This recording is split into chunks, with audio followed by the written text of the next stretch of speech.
So I hopped back onto social media, and that's what it is. It's organic social media marketing. It's just being yourself online, coming from a place of authenticity, being genuine, being a good person, coming from a place of compassion, and knowing that what you're doing you actually love, because that's going to shine through on camera.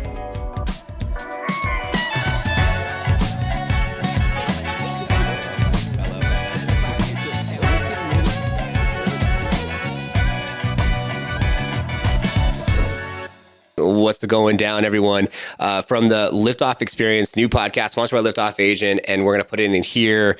We have someone with us that I've known for at least 3+ years. Yeah. And it's crazy because her story today, just to kind of clear the air, like she's going to go through some things that she went through, some trials, some tribulations, and what have you. And you can go as deep or whatever you feel comfortable sharing. But I just got to say that, like, she's been through some things that I think that maybe you can relate to, that you're going through in your life, that I think that could help you, and it's helped her. And it seems like from her traveling, her Instagram's down below, the traveling, jumping out of planes, like going to India, and like at some point in the episode, you might hear about where she's headed to, and there might be only a one-way ticket. So we have an action-packed episode. Licensed real estate professional. We're here in Gilbert, Arizona. It's Wednesday morning at 11:28. It's beautiful outside. Kimberly, welcome to Real Estate First Technology. Thank you. I'm so excited to be here. That was a great intro. My goodness. Of course.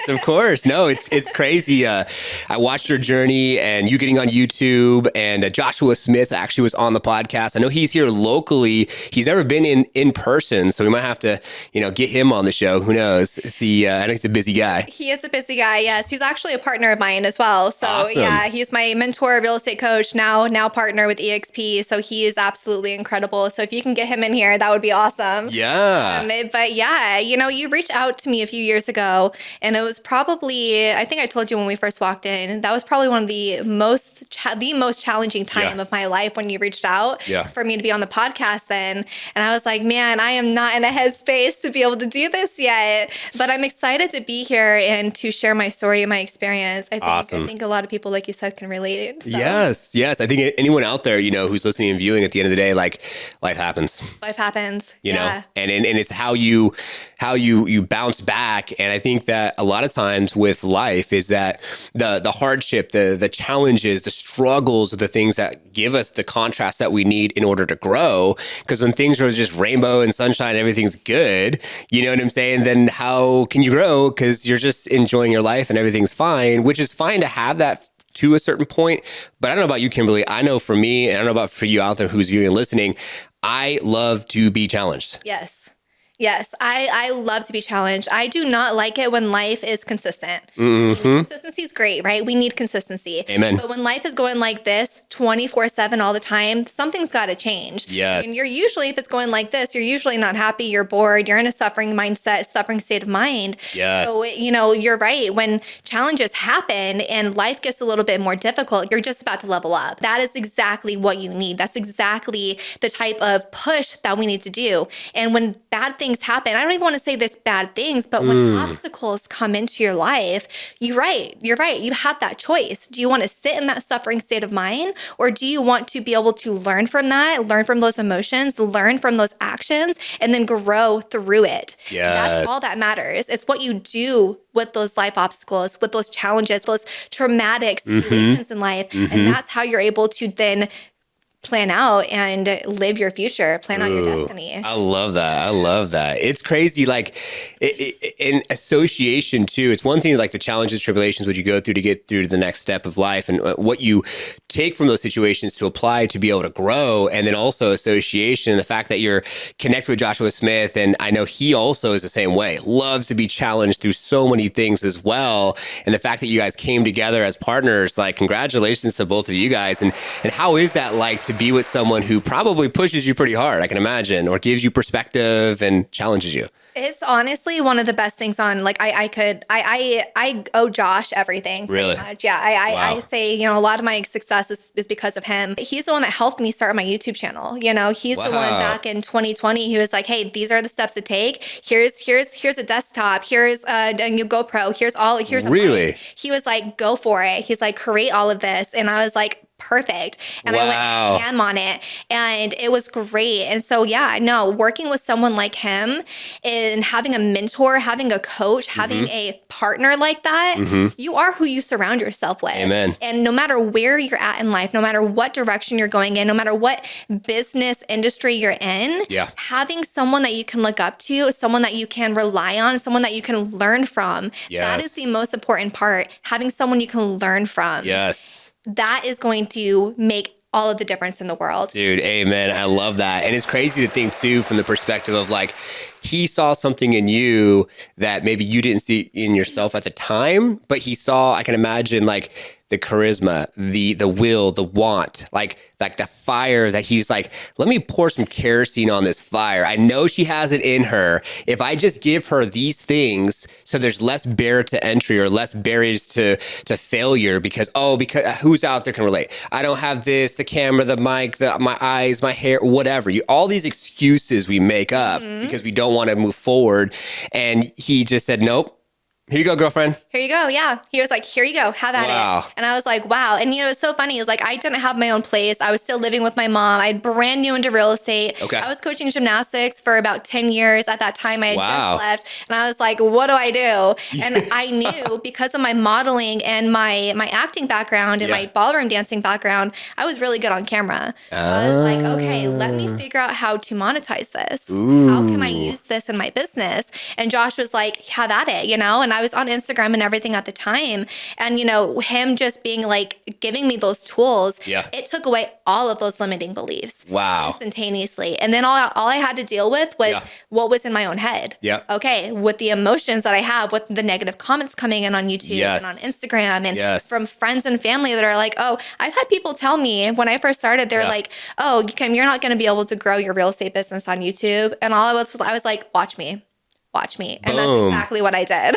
Dude, and anyone out there can relate, right? Is anyone telling you can't do something, use that as fuel to then, no point intended, lift off, right? And keep moving forward. Because at the end of the day, there are a lot of people out there that are going to tell you that you can't do something. And that's great. Yeah. And that's the thing too, is like, they can tell you all you want that you can't do it. You can't do it. It's your choice on whether you want to believe that or not. I love that. That's 100% true. So let's get into, I'm curious for everyone who's viewing and listening, a little bit of like what successes and the case studies that you've had off YouTube. So 2020 started filming content, getting yourself out there. At what point did you start seeing some success from it? And let's give some enlightenment for the viewers and listeners out there if someone wants to go down that road. Yeah. So I started in 2020, which feels like forever ago now. Right. But when I first started on YouTube, I was able to get some great clients coming in, and they're still clients to this day. But within like the first 3 weeks. Wow. Yeah, it was easy for me. It was comfortable. I was able to hop on there, be myself. But again, I keep in mind, like, don't compare yourselves to me. Yes. Compare yourselves to anybody. Like, I have that background on being on camera. So it came naturally to me. So it was great, And then with the first year, I had about 20 closings from YouTube alone. Wow. Within the first year, 10 of them was all in 1 month. And I was like, oh man. And it's been taking off ever since. And now I'm going into a whole different route with YouTube and a whole different way of, doing things. The cinematography, the video editing, script writing, the B-roll, the A-roll. I enjoy video creation to a T. It is a huge passion of mine. Jeez. So yeah. Wow. Turning a whole production over here. I know. And then I started, I think it was about 3 months in, I realized, I was like, all right, I need a video editor. Yeah. And that was one of the hardest things, was being able to let go. We had just talked about this with your wife, right? Yeah. To be able to let go, to allow things to flow in. We have to be able to delegate in our business to be able to grow. And delegating that part out that I loved so much was the video editing process. I was like, no. Like, I know there's people better out there than me at this, and I need to be able to disperse this. Yes. And the moment I did that, boom, I had so much more time on my head, and I was able to do so much more for my client. Wow, let's go. Congratulations on that. And if anyone out there can relate, at the end of the day, you have to delegate. And I was talking to my business partner on this Liftoff agent side that sponsors the show, and we're growing the sales division now. In 2 years' time, I want to kind of step back from that position 100% and maybe take take a here or there type of clients or just strategy sessions. They're fun. I enjoy it. It's always good to anyone out there viewing, listening, like still transact if you're an agent, right? Don't just completely, lose touch. I don't want to be that person. And he said, well, what do you really want to do? And like, what do you want to like delegate? I'm like, oh, I want to get on stages more. I want to do more at the podcast. I want to be able to serve and support and help and get strategic partnerships to help grow this organization. I don't need to be in the day out, just like you in the day in and day out with the editing, even though it'd be something fun, like easy on the eyes, you got to be out in front of the camera. Yeah. And they're building their like and trust with you, Exactly. Yeah. You need to be able to find where you're needed most. Yeah. Right. And also be very authentic and honest with yourself. What part of your business are you really good at? Yeah. And what part of your business you're not so great at? Because Yes. a lot of times our ego can come in and we can say, oh, I am great at this. I'm going to make it to the top. I'm going to be the best in the business. But at the end of the day, we're not all good at everything. No. We're really not. No, exactly. And that's where I think individuals, like, even if it's just get a white piece of paper, put a line down the center and do the things that you absolutely love and the things that you don't really like as much. And then how do you delegate those things? And I think as you do grow and have more success, and I think you can relate to this, also Joshua Smith, and maybe you out there as well, is getting to a point where you can inspire others to do more. And your success turns into like their success, right? Yeah. Like him seeing you become successful is like a part of his legacy. Mm-hmm. Yeah. Isn't that beautiful? It's beautiful. There's so much abundance in that as well. And I think it just goes to show exactly one, and I keep talking, we're going to talk about Josh quite a bit, but You're good. I love this man. He leads from the heart, right? Yeah. And when you're able to build people up like he has, it really shows what type of person he really is. Yes. Because I've been with Josh since day one. My sister, Wow. who is his office manager, now business partner as well, has been with him, I think like 17 years now. There's a few other agents who, loyalty, right? Yeah. When you're able to give like that, you're able to receive. You have to learn how to receive too. Yes. That's a different conversation. But yes, no, it's beautiful when it all just meshes and flows together. Dude. You create a community and you create a following. Congratulations to you and the team. That's phenomenal. I love that. And if you can relate to someone that's serving you as well, you know exactly how that feels. And before we get further into maybe strategies on the YouTube side and what you're doing and how you're doing it, I want to go back so people can relate to before you hit record, before you had that first month of those deal flow. Where were you, right? When you first met Josh, where were you mindset wise? Where were you just in general? And you can go deep in any segment here, but professionally, personally, where were you? So then we can and you can even touch, if you want a little bit, we'll get some DNA from the liftoff experience here, the spiritual side too, so people can relate to you from that perspective, because I don't want them all to think this is just rainbows and sunshine and just all these success stories and, just get out of your own way and you got this and, get the camera, get the mic, get out there, start doing it and you'll learn it and, fall forward. But like, where were you at that time? Oh man, mentally, I was in a hole. I was like, I don't remember how old I was. I was in my mid-20s and I was like, I have nothing to show for it. I was so in my masculine energy as well, which is another conversation for another time. Yes. But I was so in my masculine energy. I was living in fear. I had anxiety. I had depression. And I was like, I haven't had a sale in a year. I haven't, had anything. And I was stressed. Yeah. And once I realized, like, I'm causing my own suffering, right? I am creating my future at this point by how I am thinking and how I am leading my life. And so that's when I met with Josh and I was like, game plan, let's go. So he set me up and I got set up with YouTube. And it took me a while to fully change that mindset of saying, I had to say, when I first started, I was like, I'm going to get a lead within my first month. I'm going to get a few leads within my first month. And guess what? I did. Wow. And I think Let's go. That's what matters most, is having that mindset and having that trust in yourself and that full-hearted core belief that you can make it happen. Because here's the thing, at the end of the day, you have all of these thoughts in your head. You have these creations that you want in your life. And here's the thing, universe, God, great divine, universal intelligence, whatever you believe in, wouldn't put these thoughts into your head if it's not meant to be a reality. Yes. So that was a turning point of my life, of my business, of my personal life, my spirituality. That moment, was Big starting time. YouTube. Boom. I wish I had. I gotta get some. I need to get some more. This is cool. but I wanted like a bomb. I love that Dropping Bomb podcast. Shout out. If you know what I'm talking about. It's interesting that you said the first month, the intention, right? And I think this is the number one thing that people don't understand. And I have to say, it isn't always the easiest, but like putting the intention behind whatever. So like, I'll give you an example. And this is a lot of individuals out there in the space of real estate, right? So they go to a conference, they talk to their colleague, oh, you got to try this tool, you got to try that, whatever else. And it's almost like this, like, don't like FOMO, don't want to miss out, fear of missing out. And then it's like, oh, well, if it's working for this person, then it should work for me. But there's no intention behind it, right? And so you went in with the intention of what's going to happen in the first month, and you actually seen exactly what you intended for yourself. You can call it manifestation, if you will, whatever, setting that intention of having that success from it. And it's unfortunate because I don't know how many people out there can relate to this. Maybe Kimberly too, from their past ways of doing things, is that you'll hire a service, right? Because someone else, and then you don't put any intention in it. And then next thing you know, you're like, you're not getting a deal. And then you're looking at your bank statement and you're like, oh my God, here it goes again. I got to pay for this website. I got to pay for this tool. I got to pay for this service. And then you never put any intention in the first place. Now it's just turning into like an issue. And then you want to cancel that company or the service provider because you want to make it their problem. Yeah. Instead of taking ownership. Exactly. A lot of people want to put blame on everything else that it's their fault. Yes. Like at the end of the day, like let's take responsibility, let's step up and realize like everything that is going on in our lives is our own doing. Amen. How we're feeling is our responsibility. Amen. And when we go into anything, whether it be a relationship, a friendship, a business partnership, creating a new business, buying a house, you need to be intentional, because if you're not intentional, you're going to be confused. And guess what? When you're confused, you have no clarity. When you have no clarity, you have no direction. And there is no end goal in sight there. So then you're going to be sitting there and you're going to be like, well, I don't know what happened. I did all of the things, but did you?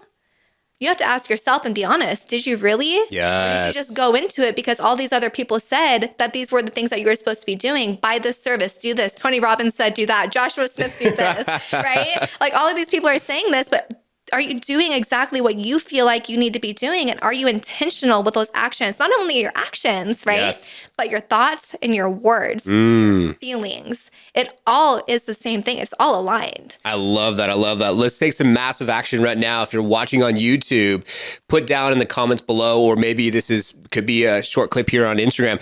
Comment down below with specifically like, what's your intentions? What do you want for yourself? Give some enlightenment to the universe and to yourself and to the viewers and listeners out there, and take massive action right now, and just give us a couple of your goals or intentions for 2025. It's 2026. Put it down, because at the end of the day, if we're not taking massive action, you're just watching this. If you're listening to it driving the car, come back to this later, but drive safe. But just to put it in perspective, right? What you just said and what we just went over, I just want to make this clear as day. Like, I'm already taking massive action by asking you to take massive action by commenting on this post, being mindful of if you're driving to do it later, because I'm setting the intention for comments in the future for this episode on YouTube. Exactly. Yes. Exactly. And here's the thing too. A lot of people, they look at a year. If they have so many things going on, they have no clarity, right? They're confused. They're like, oh, none of this is working. Don't even think about the next year. Think about the next week. What is your intentions for the next week? And then add to that, right? If you can't even think past the next week, don't even try thinking about the next year. Let's start here. Let's start in the present moment. I love that. What is some practical moment actions that you take or have taken that you've seen a positive outcome from? Oh my goodness, that's a really great question. One of the biggest things I realized, and I guess it's kind of equates. So my biggest thing going through, a lot of the stuff that I went through over the last 2 years with grief and everything. Sleep totally gets disturbed when you're grieving, right? And my number one thing, I was like, I want to wake up again at 4:30 in the morning. And I want to be in bed by 6:30, 7:30. So I was like, all right, I know that my sleep is causing a lot of the issues in my life.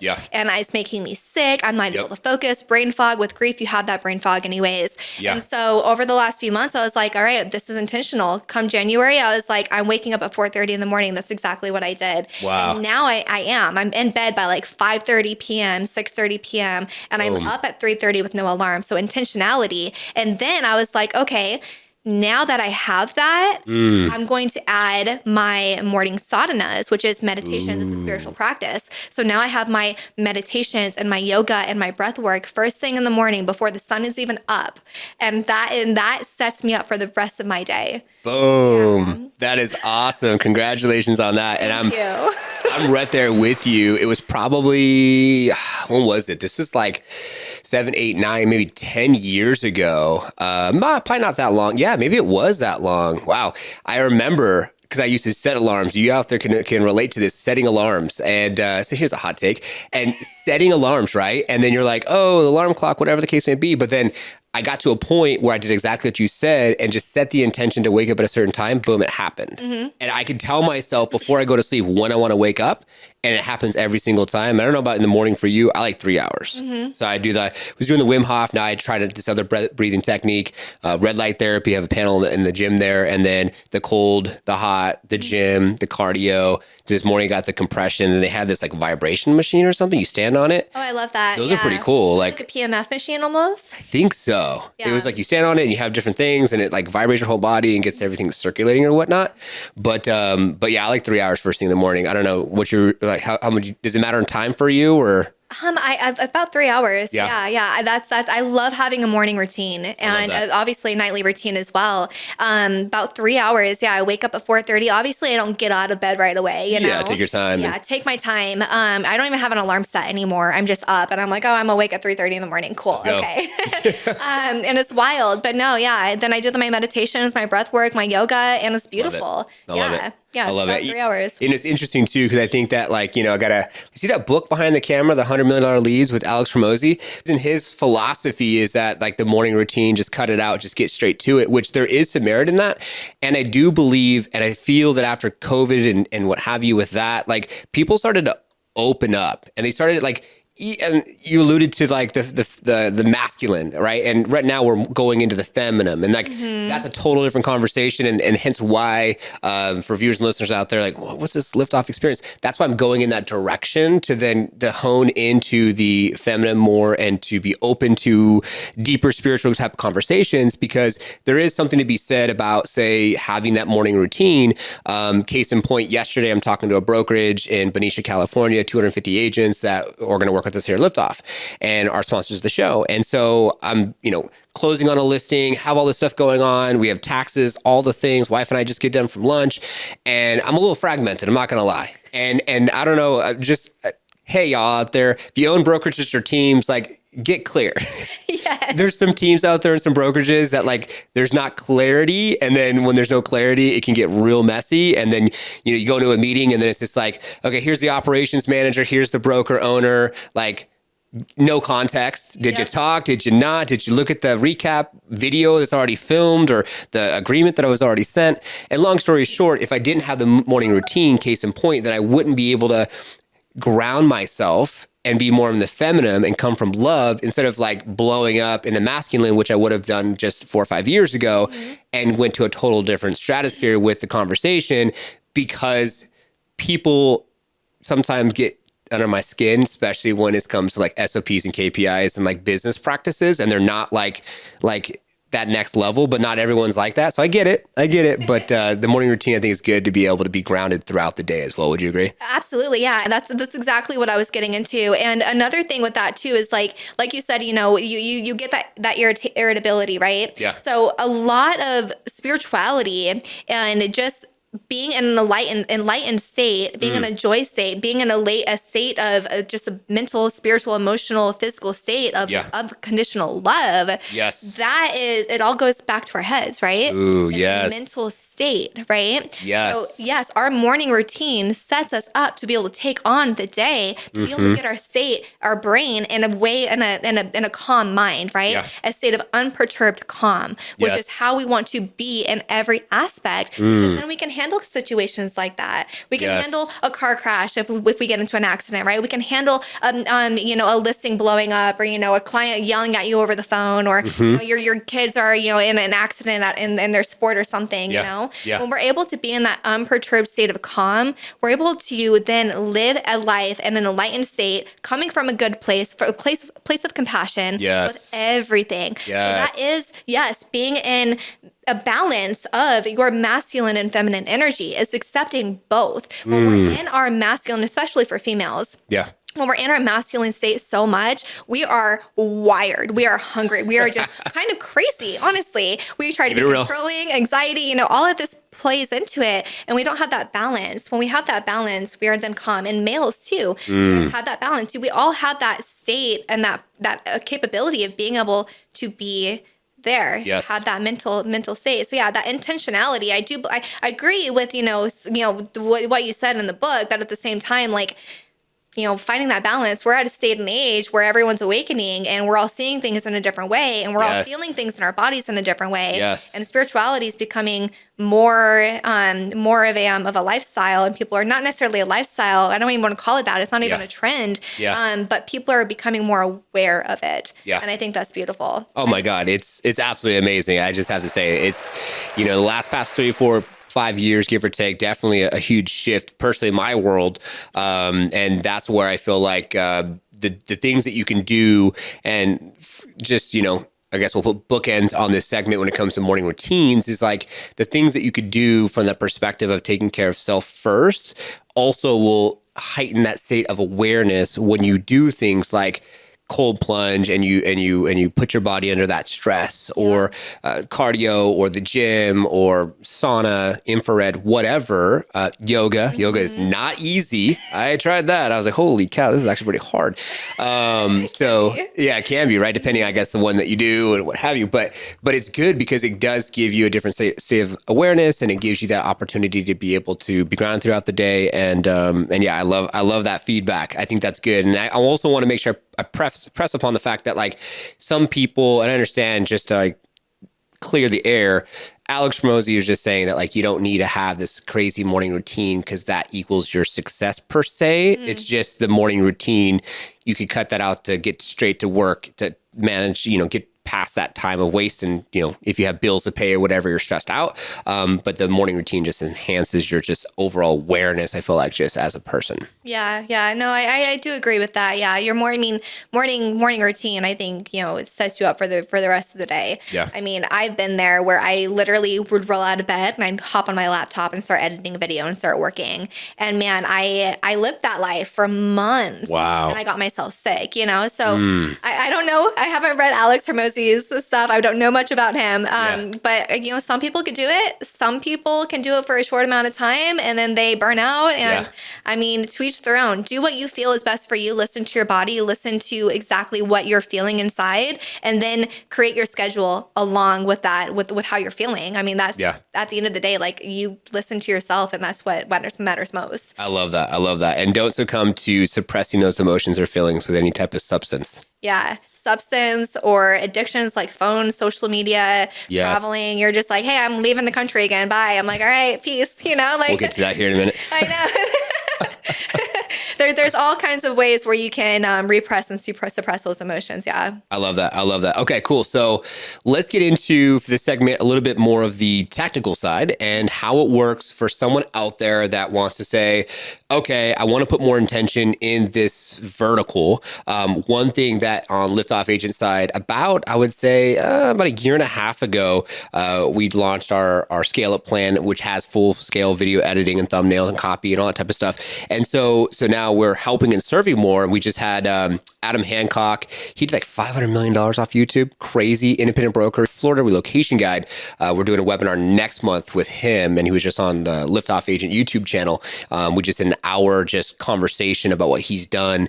So what does it look like? Give the viewers and listeners some of your standard operating procedures. So maybe if they want to go in this direction to passively prospect, I kind of like that term with YouTube, because there's not like making the phone call, sending the text messages, reaching out. You can just have them come to you. It's almost like a fan celebrity relationship, right? Like you're the celebrity, right? And they're like, oh my God, Kimberly, I watched all your stuff. I've been wanting to work with you. Like, I'm sure it's a different conversation than like you cold calling a FSBO.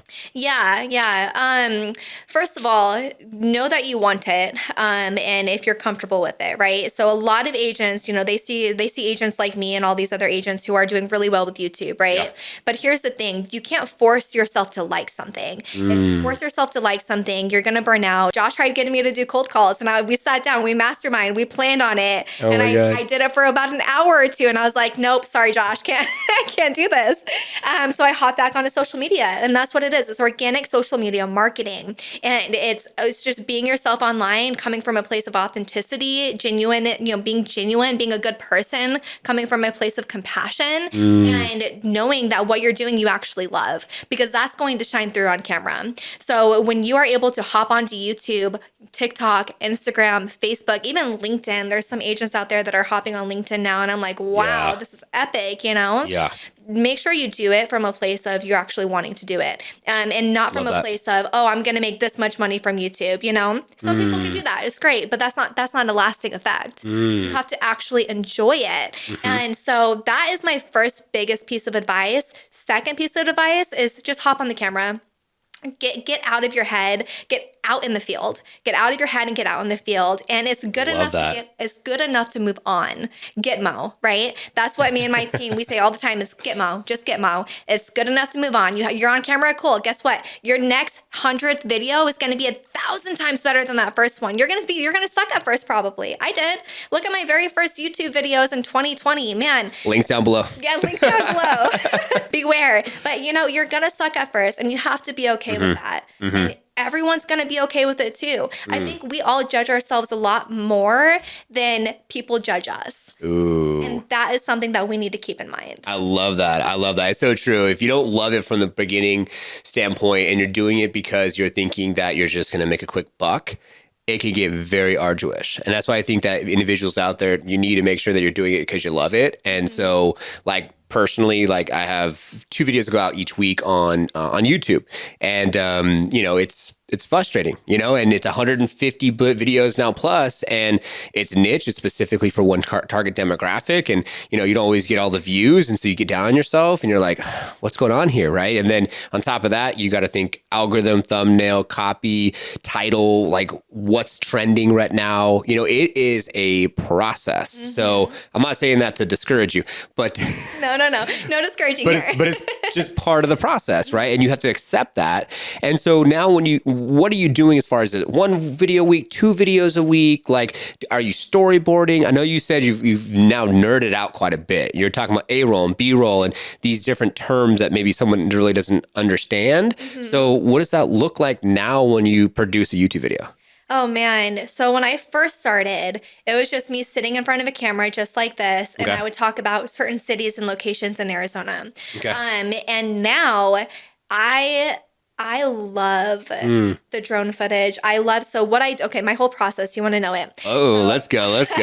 I sit down, I script my video, and ChatGPT, you guys, AI is so big right now. If you're not using it, you are doing yourself a disservice, and you will fall behind. Use it, please. So there's multiple AI systems out there as well, which I know you probably have talked about in some podcasts maybe. But I script it, and then on that script, I go in, I say, okay, what locations do I want in here? Where am I going to be? Where am I going to be on camera with the A-roll? And what is this just going to be B-roll of me shooting? And I'm going to be talking. There's just going to be a voiceover over it. So I really like to do a storytelling with my videos.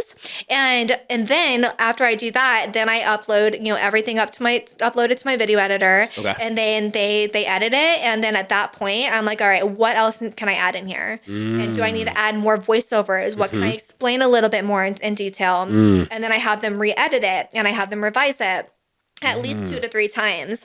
And then after that, then, you should be creating that thumbnail before that video's done, right? I love that. Before you're out there, you need to create that thumbnail, because that is the one thing that people are going to click on. So after my video is edited, then I upload it, put the keywords and description, the title's already created before I make the video, and then we kind of go from there. Wow. Yeah, and then within the first 24 hours, if I don't get at least 500 views on that video, I'm like, all right, I need to figure out what I need to do wrong. What I did different, what I need to do differently, and what I did wrong. Can I change the thumbnail? Can I change the title? How is the intro of this video? Is it too long? Where are people dropping off?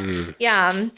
So that's my process. Long story short. I love it. We're getting all the hot takes and the juicy stuff here. So from conception, storyboarding, filming, 2 editor, 3 edits, how long does that take?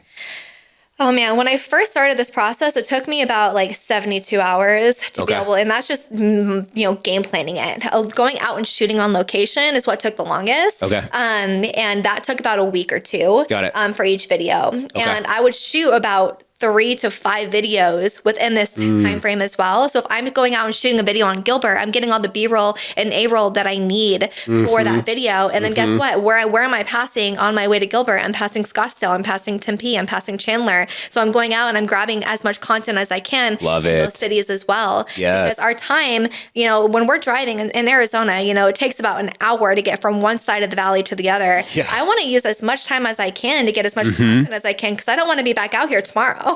Dude, that is freaking super smart. See, it's all about being proactive instead of reactionary. And one thing that I want to say is, to give contrast to the viewers and listeners out there, is that Joshua was talking about how you can go through the process of making the phone calls. Now, it's great. You want to make your phone calls, whether it's for sale by owners, or you want to call, want to do circle prospecting, or you just want to straight call whatever, expired listings, whatever the case may be. That's great. It's just that you're trading your direct efforts and time picking up and dialing and going through that process to potentially get a yes. Now, if it takes 72 hours for you, okay, fine. You could spend 72 hours making those calls, and that's fantastic. I'm right there with you, Kimberly. I don't like making calls. That's one thing I'm not okay with. And so do you want to make calls, or do you want to do the videos? And the thing that I think is the best part about the videos is it's evergreen. It's always there forever. Do you have a success story from a video that you did maybe, I don't know, over a year ago, that someone reached out to you? Yeah, I do. Yeah. Really? I have videos that I've made. And honestly, the videos that I made at the beginning of my career on YouTube are the ones that are still doing really well. Whoa. Those are the ones that people are like, oh, I want to reach out to this girl.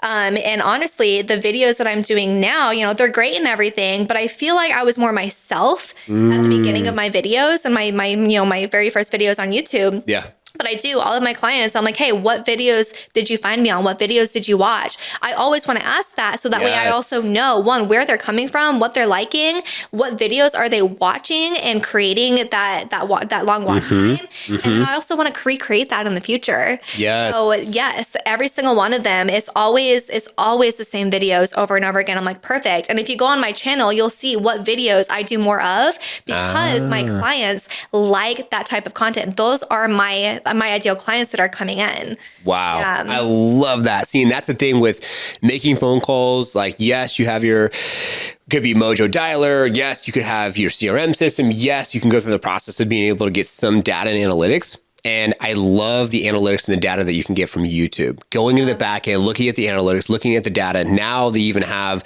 AI integrated within YouTube. So it'll give you what videos you should be filming, and it'll line it all out for you based off of your audience and what you've already been filming. And so that's super powerful, which is huge. And I think the biggest thing is man, this is crazy.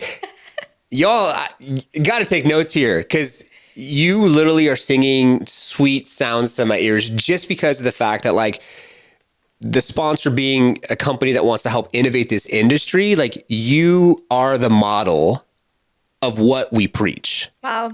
And I'm not saying that to toot your horn. I'm saying that because the fact that there's so many people out there that don't understand that they can look at key performance indicators and they can go through the data and they can make their life a whole hell of a lot easier, instead of needing to, like, when I met with this broker yesterday, like, I was giving him nuggets, gold nuggets of where we're headed in the future, because that's what we do. We're help innovating this industry, and nothing really kind of made him light up. Right. And so when you're speaking your truth and you're coming from your heart and you're pouring into someone and you're getting nothing in return, it's like just dropping shit into a black hole and it's never filling up to the top. You're just like, okay, all right, wait here. I'm going to stop and, like, clear the air and make sure that we're on the same page, because this isn't working. Yeah. And so that's where it's just like 90% of the industry, y'all out there, only 10% is doing the transactions and actually treating their business like a business.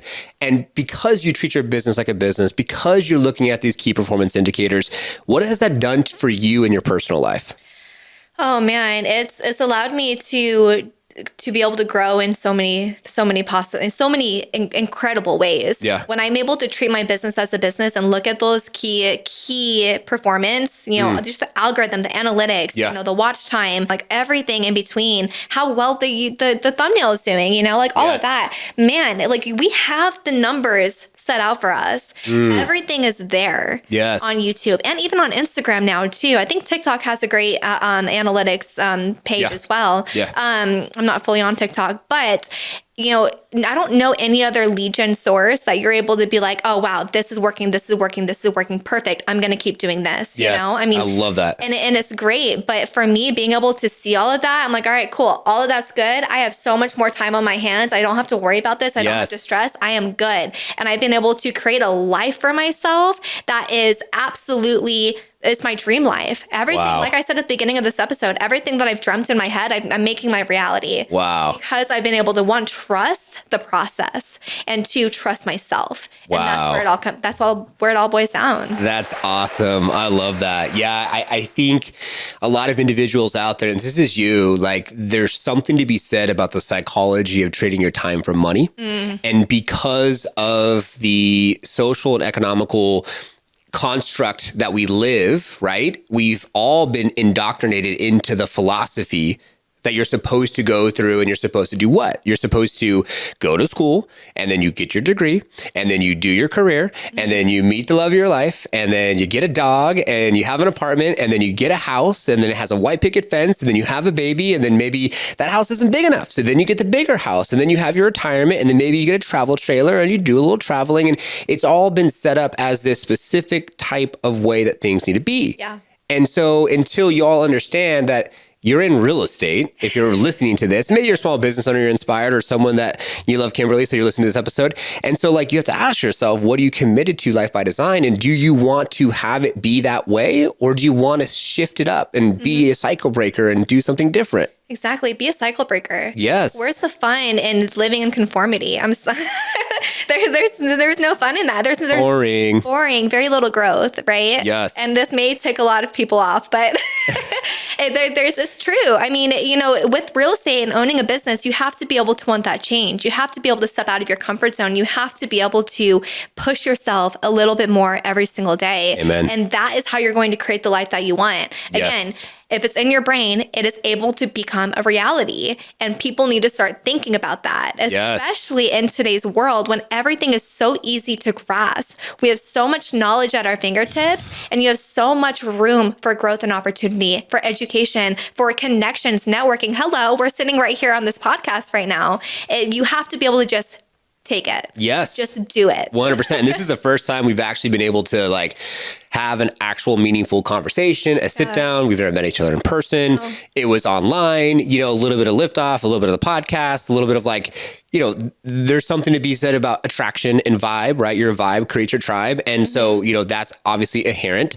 Also too, randomly enough, like my wife too, and talking tea before the show, which is super cool. She's actually drinking. Shout out. I have 2 teas and I have like a whole other thing. I don't know if you guys can see this, but yeah, they can see it. They can see it.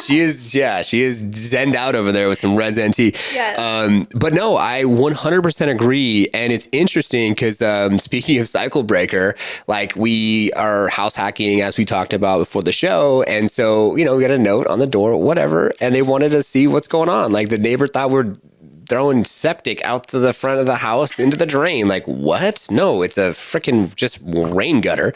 And so then, of course, they said something about a travel trailer. And it was funny because I was talking to the neighbor down the street. And so he, it's totally fine. If this is you, we're all coming from love here. There's no negative, nothing, not here to come from the masculine and be negative towards anyone or talk anything about anyone. It just is funny because he sold a company and he has bought this huge, big old trailer, which is super cool, and this big old dually. And, he had it out front a couple different times. And then he was like, oh, it's super cool, but I can only go to 50% of the parks. And so I'm like, maybe it's bigger than you need. I don't know. And then we have a smaller one and we have inside of our house. And so we said, hey, we'll just do like a plug in to the house and we'll have water and it'll just be self-sufficient. And then we put an Airbnb. So we did that and we're wanting to meet the neighbors. And then my wife's just like, don't say anything, shut your mouth, don't, just keep it a secret. I'm like, I'm just super open. I tell everyone everything. But people also tell me everything too. And so I just said whatever I said. And there happened to be someone who we think, I don't know, speculation, might have called on us. And so guess what? We're cycle breakers. Yeah, we're not going to just use this house just to live in it and just do a 9 to 5 and whatever. No, Whatever. What's the fun in that? It's boring. Yes. Boring. And there's no growth. And that's the thing too, is like our society and us as individuals, just people as community, we are changing and we are wanting more from our lives. Especially the millennials, Gen Z, the newer generation. I don't know what it's called, but we're wanting more. What is that? What is that? Is it an alpha? I don't know. I think so. I'm not sure. I don't know. No, it's so true. It's so true. And at the end of the day, it's like, you don't know what you don't know until you do it. And I think the biggest thing anyone out there, as far as if you're going to be a cycle breaker, it's better to ask for forgiveness than permission. And there are a lot of roadblocks that have been set up. And my wife and I was talking to her. I was like, what is this energy right now with like the neighbor and the stupid travel trailer thing? And then we had one of the closings we just had was we had 2 properties, it was on the first property. So we just do fix and flip mobiles, 55 plus for snowbirds. And so we're basically done with that now after our next closing. And the park was just like not loving, not kind to our buyer, was trying to sell, like she's already in contract, trying to sell our buyer on some model park, whatever. And I'm just like, what? And then so like, and I don't know, they don't know who we are. So I was like, hey, honey, we're going to bring us and let's go get Jordan and go to the park and like go into the office and say, hey, like we're the family that owns this. Like we're not an investment company. Like we're just trying to use her retirement, grow her tea company, just be super real. But I was like, what is the energy of like this held, like we feel like we're being held back for some reason, or people needing to like, no. I love that. And I think honestly, when we are at a point, and this is exactly where it seems like you guys are at a point, right? Where you have grown so much, you've done things outside of the box. Amen. Where other people who live in that box, live in their conformity, like their 9 to 5, they look at people like us and sometimes they're 1, jealous, right? Yep. 2, they're offended. 3, they're confused. Yes. And a lot of times, especially with the confusion, people don't like that. And so they blame you. They look at you as the bad guy because you're doing things that they don't understand. And people don't like that at all. So I think that's what may be happening. And that means you're on the right track. I love that. I love that. And she's a keeper, dude. She's awesome. Thank you. But like when we're feeling that from outside sources too, we also have to like go in within ourselves and make sure that we don't counteract, interact with those people coming from ego. We just have to come from compassion. And, I see you where you're at. I understand your beliefs, your motives, your standards, your morals. Yes. And I appreciate you, but I see things differently. Yes. And I'm going to just give you all the love and acceptance for exactly where you're at. No judgment. I'm going to go on my merry way. And when we're able to live life like that, man, things get so much easier. Oh, yeah. Kill them with kindness. Not even kill them. Just give the kindness, right? Yes. Give the kindness, and they're give and receive, right? Yes. It's gonna come back to you tenfold. That abundance is there. We all have that. We all have that energy to be able to create anything we want in this life. Amen. So let's say those people are coming in at us, and they're just like cranky. They're Karens. They're like, oh, why did you get this? And they're just trying to bring you down. Man, you have to do everything in your power to just say, yep, I understand. I see you. I accept you. I love you. All right, I'm gonna go focus on me, right? Exactly. And you can't go to bat with that. I love that. The one thing that comes to my mind, and that was a great hot take, is and advice for anyone out there is what you focus on expands. Yes. Right? So like if you're going to focus on that energy, it's going to expand that energy. And that's where we were just having a conversation with our 6-year-old daughter, and she's at school and there's a girl, and I don't want to say her name's Karen. It's not Karen, but she goes up to Jordan and she wants to force herself upon her and wants to play or whatever. And then Jordan gives into it, but she's also A-type personality. And this little girl tells Jordan that, a little extra here, that I'm going to kill your parents. Yeah. Oh my goodness. We just got a call from the school 2 days ago. And so then Jordan isn't going to back down and is learning. And we put her up a grade because we were like, well, September 15th, she can go back or up. And we're like, let's get school out of the way. So we put her up a grade. And so then next thing you know, Jordan goes back and says it to her. Well, then the girl plays victim card right? This is you feeding into the drama. Anyone out there plays a victim card, and the next you know, we're getting a call because Jordan said this to the child, and she's upset, and yada yada yada. And so, you know, we just had to tell Jordan, like what we just talked about in that segment, like don't give it energy, and you don't need to be the bad person. Put it off on us. And if she wants to play with you, say, my mommy and daddy said, I'm not allowed to play with you anymore. I love that advice, especially for a 6.5-year-old, right? Yeah. Like start them young.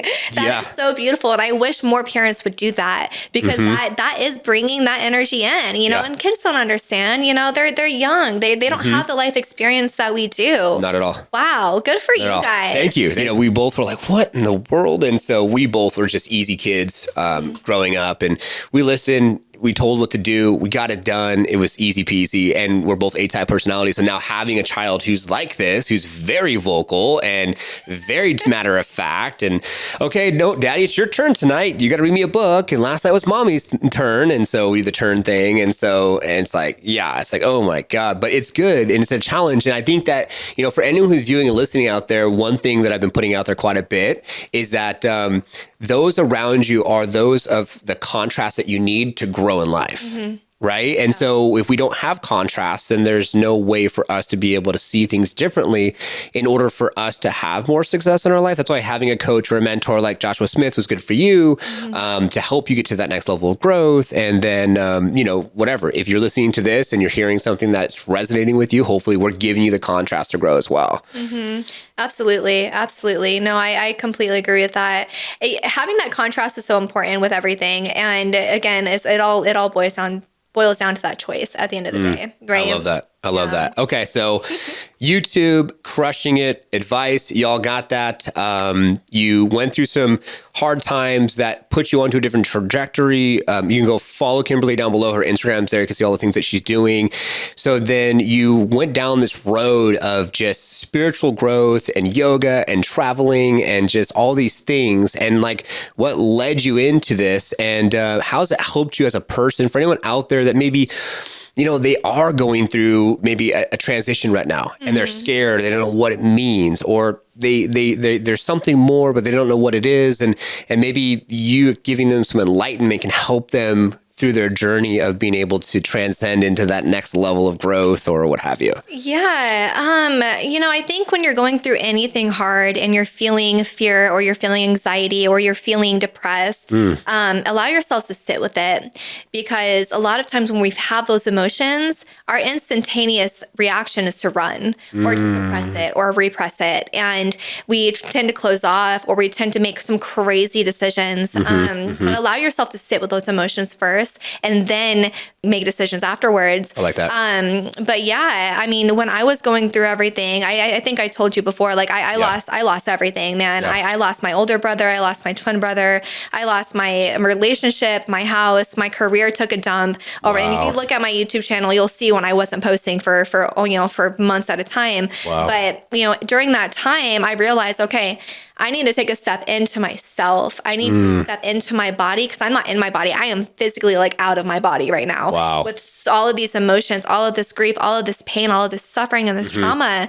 And yoga helped me with that. Yoga, breath work, meditation allowed me to be able to come back into my body and really understand where I was holding these emotions in my body, where I was scared, where I was feeling that fear, where I was feeling abandonment, betrayal from my brothers, from my relationship, from myself, from God, universe, greater intelligence, whatever you want to call it. It's all the same thing. It's all one and the same. But being able to, allow yourself that time and not rush it, not pressure it, because we are all human. It's all biological emotions, right? Grief is biological. Anger is biological. But again, it's also us. It's also a choice. Yeah. Do we want to sit in that suffering state, or do we want to grow through it? Amen. I love that. And everybody can. Just allowing yourself that safety. I think that's one reason why my relationship ended, is I didn't feel safe in that. I needed to feel safe with my grief. And so yoga and everything. And then, I went to I went to school, got my yoga teacher training, Oh, wow. got a grief movement training. I am now in the process of becoming a grief yoga guide as well, a grief yoga teacher. Congrats. So yeah, tapping into my spirituality, and, yoga is what brought me closer to God, and, just everything. Wow. I hope that answered your question. Congratulations. That's awesome. What was like, say it did, and just to add to it, so what was like some of the first things that you did to like go in this direction to then be able to ground yourself and go within self? Was it a meditation? Was it a class? Like, what was the first catalyst that was like, oh, this is something here? I've been doing yoga, and I've been pretty spiritual my whole life, but I've been doing yoga for a while. And I used to be a ballroom dancer. I used to teach ballroom dance. And I realized, I was like, man, I guess I was kind of in tune with my body. Yeah. And I realized, man, I'm holding a lot of anger in my body. I have a lot of grief, and I felt it in my chest and in my throat, which is where the thyroid is, right? The chakra system. That's another conversation for another day. Yep. But I felt so closed off. And then I felt it in my stomach. And actually I told you before, this podcast, I got sick with an autoimmune disease, ulcerative colitis, within the last year as well. Was in the hospital and everything. And I was like, man, how do I release this emotion? Because my body is screaming right now. And so yoga, I was like, I don't want to dance. I don't want to be around people. How do I just focus on myself? Because healing is also a very selfish thing to do. And that's not a bad thing at all. At all. You need to be able to do that. You need to be able to love yourself before you can accept anything else into your life, right? In every aspect. So yoga. And then I went to a few classes, and I was like, you know what? My brother's memorial was the same day. It was the same day as my yoga teacher training started. Wow. I was all in. Yeah. Wow. And that's what helped me heal a lot. That is beautiful. And thank you so much for sharing and opening up. And who knows, maybe, time will tell, but liftoff experience, we can go a lot deeper into the spiritual side and what have you. And hopefully that just resonates with anyone out there that is maybe going through grief and needs to be able to release. And I was diagnosed with colitis as well in my 20s. Oh my goodness. Yes. Yeah. Are you in remission now? Oh yeah. Oh, good. I worked through that and got that done like 10 plus years ago. But I love that for you. Yeah. Thank you so much. Likewise as well. And I had to go through, I didn't go through the spiritual side as much with the grief that I was holding on to. It was just needed to relax, calm down, make sure that I was doing good with like what I was eating. It was 100% correlated to stress. So if you have colitis out there or Crohn's, you got to check your stress. And I don't think people really understand that we hold stress within our body. And the way that you know that is because of any type of pains or any type of aches. It's not because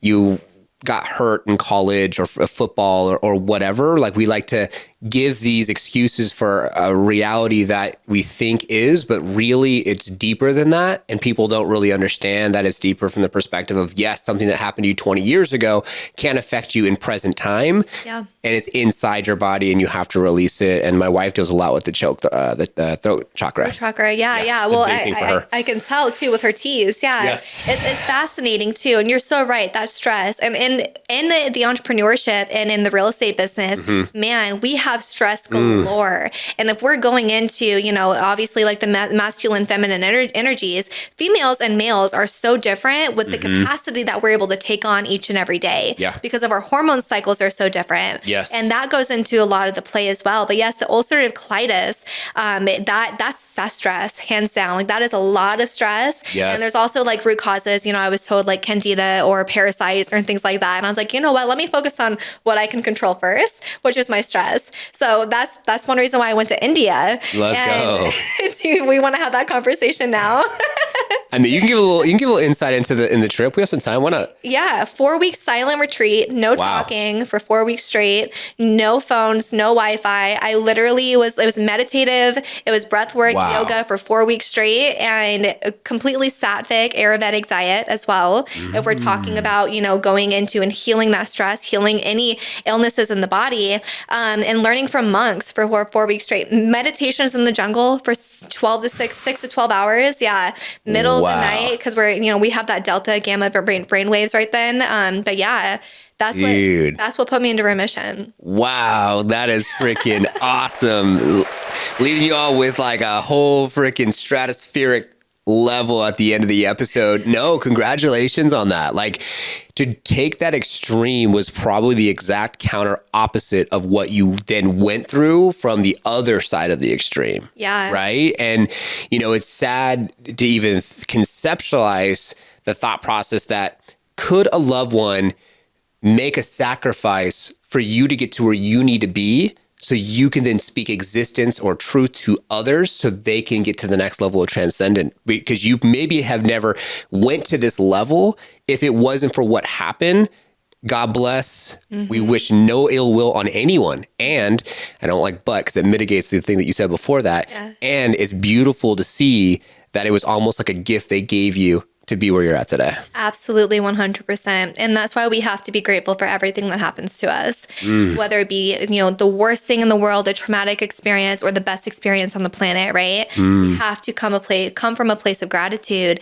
And me losing everything, it was the catalyst to where I'm at now. And it was the main reason why I went on this crazy expedition to India and so on. Like, I'm still continuing that path. Yeah. But gratitude, because we have to go through suffering to feel something good, right? Amen. It's not going to be like this all the time. Like we said, there's got to be ups, there's got to be downs. It's going to flow. That's just how life is. And we have to learn to accept everything as it comes from a calm state of mind. Ooh. And from a grateful state of mind, from a loving, from a compassion, a kindness state of mind. I love that. That's what's important. Nothing else matters. Wow. It doesn't. No. Being grateful for who you are, what you have, and where you're at this present moment. Nothing else matters. That's it. That's it. Keep it super simple. Exactly. Exactly. Because we can lose everything. We can lose everything, and we have no control over it. Look at what just happened in LA, the Palisade fires, right? You can lose everything in a second. Yeah. And then all you have is this. What's left? What's going on in there, right? What's going on in here? Are you aligned? Are you not? Yeah. I love that. I love that. So as we end the show, I know that you were talking about another trip. If you want to give our viewers and listeners a little enlightenment on that trip, and something about a one-way ticket. Yeah. Really? I bought a one-way ticket to Europe, and I will be flying out. Gosh, what's today? Today is the 26th. Okay, so I'll be flying out in 2.5 weeks. Whoa. Yeah, I'm packing all of my things into storage, and I'm heading out. Yeah. Nice. And so what's out there for you? So I was actually going to be teaching at a studio in London and teaching some grief yoga out there. Nice. The plans may be changing though, and I may be heading to Italy first, and going through Italy, going through Rome, up to Venice, Tuscany, Florence, all of these great places. I have some great friends out there as well. Wow. And then I'm going to be meeting with an agent in Germany, hopefully expanding my team internationally at this point. Wow. So I'm doing both. I'm doing both real estate out there, and then I'm also doing my yoga business as well. So trying to keep that balance again. I love it. Hey, and you see, at the end of the day, you could be anywhere and everywhere. Yeah. Right? YouTube gives you that flexibility, and literally you could have a videographer locally. You could be doing voiceover, no problem. Yep. You're native here. And to be outside your comfort zone with a one-way ticket is pretty freaking like nerve-wracking, I can imagine, right? It's nerve-wracking, and it's exciting, and it's challenging, and that's what I want right now. And I don't have a husband, I don't have kids, I don't have any of that. I don't own a property here yet, which is great. So I'm able to just skedaddle right out of here, and I'm excited for it. And at the same time, like, I'm able to do that because I've built my businesses in a way where I can work anywhere in the world and still make an income. I can still be there for my clients and for my agents as well. Yes. Anyone that wants to partner with me, I'm solid. Like, we are good. I know the time differences. Nothing is impossible. Nothing is impossible. Boom. So when you think about the excuses you make up, ask yourself, are you really committed to it? Kimberly, this has been a phenomenal podcast. I'm so grateful to have you on the show today and to go over everything, and to talk about leaving on a high note. I would say is is an interesting thought process, but I appreciate the opportunity for you to be able to come into my personal home and be on Real Estate First Technology. And as we've been exploring the new podcast, we haven't had a whole lot of shows in the last past 2-3 weeks going out with this one, just questioning like, how are we showing up, or how am I showing up in the world, and how can we be more of service outside of like, look at us, buy our service. Like, no, we want to serve, support, help, and very grateful for the Tough Agent for sponsoring. Good luck with your travels. Thank you.